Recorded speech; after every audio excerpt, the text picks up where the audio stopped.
एक बार भगवान शिव और माता पार्वती सृष्टि की यात्रा कर रहे थे। यात्रा करते करते उन्हें लंबा समय बीत गया था। स्वामी, मैंने लंबे समय से अपने बाल नहीं धोए। मेरे बाल बहुत उलझ रहे हैं। मुझे बहुत बेचैनी महसूस हो रही है। यहाँ पास ही में एक नदी बह रही है। मैं आपकी आज्ञा चाहती हूँ। अगर आप कहे तो मैं एक बार जाकर अपने बाल धो लूँ।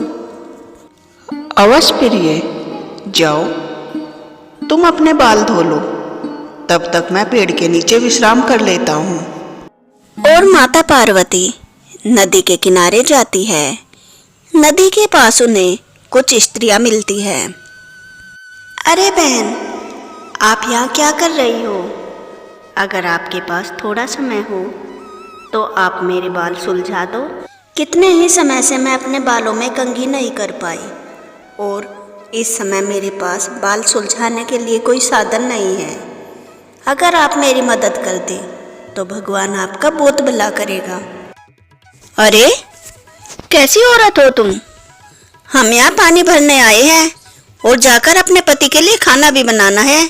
हम तुम्हें इतनी खाली दिखाई दे रही है कि हम तुम्हारे बाल सुलझा दें। ठीक कहा बहन तुमने। पहले मुझे जाकर भगवान शिव और पार्वती की पूजा करनी है, उसके बाद भोजन बनाना है। हमारे पास इतना समय नहीं है कि हम तुम्हारे बालों में कंघी कर दे और तुम्हारे बाल धो दे। जाओ जाओ, खुद कर लो अपने बालों में कंघी। तभी गांव की तरफ से माधुरी आ रही थी और उसने उन सब की बातें सुन ली। अरे बहन, तुम परेशान मत हो। तुम्हारे बाल बहुत सख्त हो गए हैं। पहले इन पर तेल लगाना होगा, उसके बाद कंघी करनी होगी। कंघी करने के बाद तुम्हारे बाल बहुत मुलायम हो जाएंगे। उसके बाद इन्हें तुम पानी में धो लेना। अभी तुम कुछ देर ठहरो। यहाँ पास में ही मेरी झोपड़ी है। मैं वहाँ से जाकर तेल और कंघी लाती हूँ और आकर तुम्हारे बालों को तेल लगाऊंगी। अरे देखो देखो, ये लाएगी तेल और कंघी। घर में तो इसके खाना बनाने के लिए तेल नहीं है और चली है कंघी और तेल लाने के लिए। अरे बहन, इनकी बातों पर तुम ध्यान मत दो। इनका तो रोज का यही काम है। मैं घर से सामान लेकर अभी वापस आती हूँ। और माधुरी अपने घर से तेल और कंघी लेकर आती है। उसके पश्चात माता पार्वती के बालों में तेल लगाती है। लो बहन, अब तुम्हारे बाल बहुत मुलायम हो गए। अब मैं इनमें कंघी कर देती हूँ।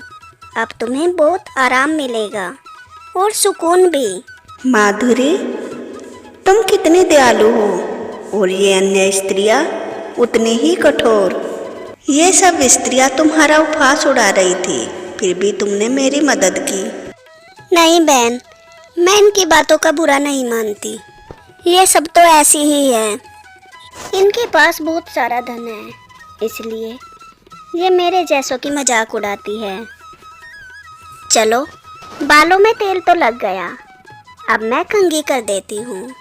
और जैसे जैसे माधुरी माँ पार्वती के बालों में कंघी करती है, माँ को बहुत सुकून मिलता है। और कंघी करते समय कुछ बाल माधुरी के कपड़ों पर गिर जाते हैं और माता पार्वती के बाल उसके कपड़ों पर गिरते ही सोने के बन जाते हैं। अरे ये क्या? ये बाल सोने के कैसे बन गए? कौन है ये स्त्री? क्या कोई ये मायावी है या फिर कोई देवी है? और जैसे ही माधुरी माँ के सिर में कंघी कर रही थी, उन्हें उनके सिर में पूरा ब्रह्मांड दिखाई देता है। और माधुरी माँ पार्वती के सिर में पूरे ब्रह्मांड को देखकर बेहोश हो जाती है। उठो माधुरी, उठो। और माधुरी जब उठती है, माँ पार्वती को उनके रूप में देखकर उन्हें पहचान लेती है। माँ, आप? क्षमा करें माँ, मैंने आपको पहचाना नहीं था। मुझे माफ कर दीजिए माँ। माधवी, तुम बहुत अच्छी प्राणी हो। तुम्हारे अंदर बहुत ही दयालुता का भाव है। जैसे जैसे तुमने मेरे बालों में कंघी की, मुझे बहुत सुकून मिला। इसलिए मैं तुम्हें आशीर्वाद देती हूँ। जन्म जन्मांतर तक तुम्हें कभी भी किसी चीज की कोई कमी नहीं होगी और तुम्हें तुम्हारे पति और औलाद का भरपूर सुख मिलेगा। तुम्हारा घर अन्न के भंडार से भरा रहेगा। और हाँ माद्री, जितना तुम उस भंडार में से दान करोगी उतना ही भंडार तुम्हारा भरता रहेगा। इसलिए हमेशा गरीबों और दुखियों की मदद करना। माता, आप बहुत ही दयालु है, कृपामयी है। हे माँ, आपने मेरे सब दुख दूर कर दिए। जो मुझसे अपराध हुए माँ, उसके लिए मुझे क्षमा करे। और माँ पार्वती माधुरी को आशीर्वाद देकर वहाँ से अंतर्ध्यान हो जाती है। और माधुरी जब अपने घर आती है, उसकी छोटी सी झोपड़ी की जगह बहुत सुंदर घर बना होता है, अन्न के भंडार भरे होते हैं। वह यह सब देखकर बहुत खुश होती है और माँ पार्वती का बहुत बहुत धन्यवाद करती है और अपने पति और बच्चों के साथ खुशी खुशी रहने लगती है। ब्रह्म कमल, परियों की कहानी। हिमालय के पर्वतीय क्षेत्रों में ब्रह्म कमल को एक अत्यंत पवित्र फूल माना जाता है। कहा जाता है ब्रह्म कमल परीलोक की एक अभिशप्त परी है। बहुत समय पहले की बात है। उस समय परीलोक की परियां धरती पर आती थी। यहाँ दिन भर विचरण करती थी और रात का अंधेरा होने से पहले वापस चली जाती थी। परियों को धरती की स्वच्छ साफ पानी की नदियाँ, झरने, बड़े बड़े तालाब और ऊंचे ऊंचे पर्वत बहुत अच्छे लगते थे। परियां हमेशा जंगलों में ऐसे स्थान पर आती थी जहाँ दूर दूर तक कोई आदमी न हो। परियां आदमियों से बहुत डरती थी और यदि उन्हें कोई आदमी दिखाई पड़ जाता था तो वे उसके पास आने से पहले उड़ जाती थी और वह स्थान छोड़ देती थी। इसके बाद वह किसी नए स्थान की खोज करती थी और फिर वहाँ आना आरंभ कर देती थी। परियों को धरती पर अनेक बार कई मुसीबतों का सामना भी करना पड़ा, लेकिन उन्हें धरती इतनी अच्छी लगती थी कि वे धरती पर आने का मोह छोड़ ही नहीं पाती थी और जब भी उन्हें अवसर मिलता वे धरती पर अवश्य आती थी।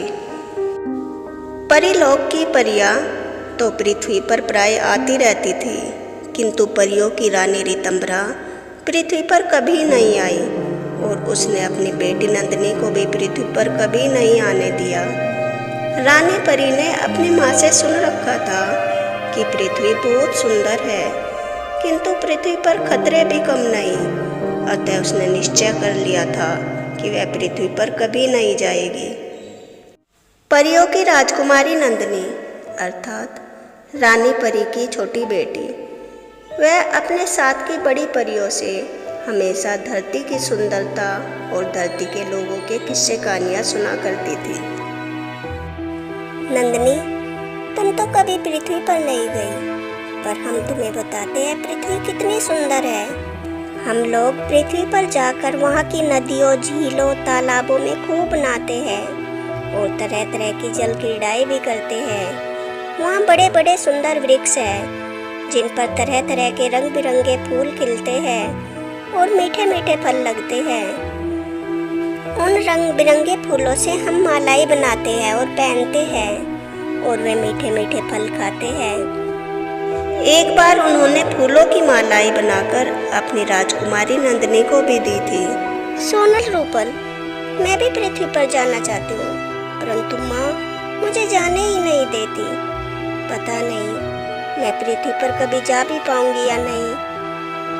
और नंदिनी जैसे जैसे बड़ी होती है उसकी धरती पर जाने की इच्छा बढ़ती गई और वह पृथ्वी पर आकर यहाँ के पहाड़, नदियाँ, झीलें, तालाब, झरने, पेड़ पौधे, फल फूल, जंगली जीव जंतु, पशु पक्षी आदि देखना चाहती थी और अन्य परियों के समान इनका आनंद लेना चाहती थी। रानी परी को अपनी बेटी की इस इच्छा के बारे में जब मालूम हुआ तो वह उस पर बहुत नाराज हुई। नंदिनी, हमने सुना है तुम पृथ्वी पर जाना चाहती हो। तुम्हारी पृथ्वी पर जाने की बहुत इच्छा है, लेकिन तुम वहाँ कभी नहीं जाओगी। पता है वहाँ कितने खतरे हैं। पृथ्वी पर राक्षस रहते हैं और वे परियों को बंदी बना लेते हैं और उन्हें खा जाते हैं। इसलिए आप पृथ्वी पर जाने के लिए कभी सोचना भी नहीं। और हाँ सैनिक परियों, जो परियां पृथ्वी पर जाती है उनका राजकुमारी से मिलना बंद कर दीजिए। और हाँ, राजकुमारी भी कभी उनसे न मिलने पाए। परियों की राजकुमारी कुछ समय तो रानी परी की कैद में अकेली रही, लेकिन जब उससे यह सहन नहीं हुआ तो उसने चुपचाप महल के बाहर निकलना और पृथ्वी पर जाने वाली परियों से मिलना आरंभ कर दिया। परियों की राजकुमारी अन्य परियों से इस तरह मिलती थी कि रानी परी को पता नहीं चलता था। सोनल रूपल, मुझे भी तुम अपने साथ पृथ्वी पर लेकर चलो, मैं भी पृथ्वी देखना चाहती हूँ। नहीं नहीं राजकुमारी नंदिनी, हम तुम्हें नहीं ले जाएंगे। रानी परी हमें मार ही डालेगी। परियों की राजकुमारी बहुत जिद्दी थी। वह अपने महल वापस आ गई और उसने अपने मन में पृथ्वी पर जाने की ठान ली। प्रातः काल का समय था। धरती पर आने वाली परियों ने अपने अपने पंख खोले और धरती की ओर उड़ चली। इसी समय परियों की राजकुमारी बाहर निकली और वह भी अपने पंख फैलाकर परियों के पीछे पीछे चल पड़ी। धरती पर जाने वाली परियों को उसका पता नहीं चला। परियां आगे आगे उड़ती रही और परियों की राजकुमारी चुपचाप उनका पीछा करती रही। परियों ने कभी कल्पना भी नहीं की थी कि राजकुमारी नंदिनी उनके पीछे पीछे आ रही है। वे अब धरती के बहुत पास आ गई थी। अचानक नंदिनी राजकुमारी को छींक आ गई। अरे ये क्या? राजकुमारी नंदिनी आप हमारे पीछे कैसे आ गई? नहीं नहीं परी लोग वापस चलो, अब हम पृथ्वी लोक नहीं जाएंगे। नहीं नहीं सोनल रूपल, मुझे भी अपने साथ पृथ्वी पर लेकर चलो, और इसमें तुम्हारी कोई गलती नहीं। मैं अपनी मर्जी से यहाँ आई हूँ और मैं माँ को भी ये बता दूँगी कि इसमें तुम्हारा कोई हाथ नहीं है।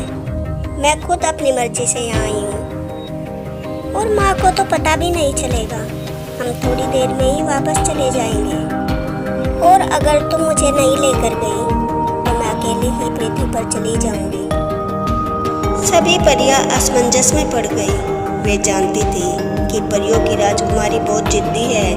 वह बिना पृथ्वी पर पहुंचे वापस परीलोक नहीं जाएगी। अतः परियों की राजकुमारी को छोड़कर वे परीलोक नहीं जा सकती थी। राजकुमारी नंदिनी चलिए, परंतु हम कुछ देर रुककर ही परीलोक वापस लौट आएंगे। हाँ हाँ ठीक है, हम जल्दी ही लौट आएंगे। धरती पास ही थी, अतः कुछ ही समय में सभी परियां धरती पर आ गई। वे एक सुनसान जंगल में बड़े से तालाब के किनारे उतरी थी। यह स्थान बहुत सुरक्षित था। यहाँ परीलोक की सभी परियां प्राय आती रहती थी। अरे पृथ्वी कितनी सुंदर है। ऐसी सुंदर जगह आज से पहले मैंने कभी नहीं देखी। सभी परियों ने राजकुमारी परी के साथ स्नान किया और जल क्रीड़ाएं की और फिर वे परीलोक जाने के लिए तैयार हो गई। नहीं नहीं मैं नहीं जाऊंगी। मैंने अभी पृथ्वी की सुंदरता का आनंद ही कहाँ लिया है। और फिर हाँ, माँ तो मुझे कभी नहीं आने देगी। अभी भी मैं छुप कर आई हूँ और माँ को पता चल गया तो वह मुझे कैद कर लेगी। इसलिए तुम सब जाओ, मैं अभी वापस नहीं जाऊंगी। नहीं राजकुमारी नंदिनी, तुम्हें वापस चलना होगा। परियों ने अपनी राजकुमारी को बहुत समझाया, लेकिन जिद्दी राजकुमारी नहीं मानी। परियां अकेले वापस नहीं लौट सकती थी। उसी समय वहाँ एक राजकुमार आ गया। उसने परियों की राजकुमारी को देखा और उसे देखता ही रह गया। राजकुमारी नंदिनी को भी राजकुमार बहुत अच्छा लगा। मैं कुंदन देश का राजकुमार वीर हूँ। मैंने परियों के बारे में किस्से कहानियों में बहुत सुना था। आज आपको देखा। सचमुच आप बहुत ज़्यादा सुंदर हो। राजकुमार वीर, ये हमारी राजकुमारी नंदिनी है। ये पहली बार पृथ्वी पर आई है। राजकुमार वीर, मुझे पृथ्वी बहुत ज़्यादा सुंदर लगी और मैं हमेशा यहीं पर रहना चाहती हूँ। राजकुमारी नंदिनी, आप बहुत ज़्यादा सुंदर हो। क्या आप मुझसे विवाह करोगी? हाँ हाँ राजकुमार, मैं आपसे विवाह करके हमेशा हमेशा के लिए धरती पर रह जाऊंगी। उधर परियों की रानी ऋतंभरा को पता चल चुका था कि उसकी बेटी बाकी परियों के साथ पृथ्वी पर गई है। उनके वापस न लौटने पर वह बहुत ज़्यादा चिंतित थी। इसलिए उसने अपने जादुई तारास्त्र से पता चलाया उसकी बेटी व बाकी परियां कहाँ है। रानी परी, जहाँ पर राजकुमारी नंदिनी, राजकुमार और बाकी परी थी, वहाँ पर पहुँच गई। राजकुमारी और सभी परियों, मेरे साथ वापस परीलोक चलो। परी रानी, हम यहीं पृथ्वी पर रहना चाहते हैं। हम परीलोक कभी वापस नहीं जाएंगे। माँ, मैं राजकुमार से विवाह करना चाहती हूँ और बाकी परियां भी मेरे साथ पृथ्वी पर रहना चाहती है। रानी परी बहुत क्रोध में आ गई और उसने अपना तारास्त्र उठाया और उसने अपने तारास्त्र की चमक से अपनी बेटी राजकुमार व अन्य परियों को ब्रह्म कमल व अन्य फूलों में बदल दिया। हिमालय के पर्वतीय क्षेत्रों में जो ये ब्रह्म कमल पाए जाते हैं, ये सभी ब्रह्म कमल राजकुमारी परी और बाकी परियां हैं। ये ब्रह्म कमल बहुत ही पवित्र माने जाते हैं। ऐसी ही नई नई कहानियाँ सुनने के लिए मेरे चैनल को लाइक एंड सब्सक्राइब करें। Thanks for watching.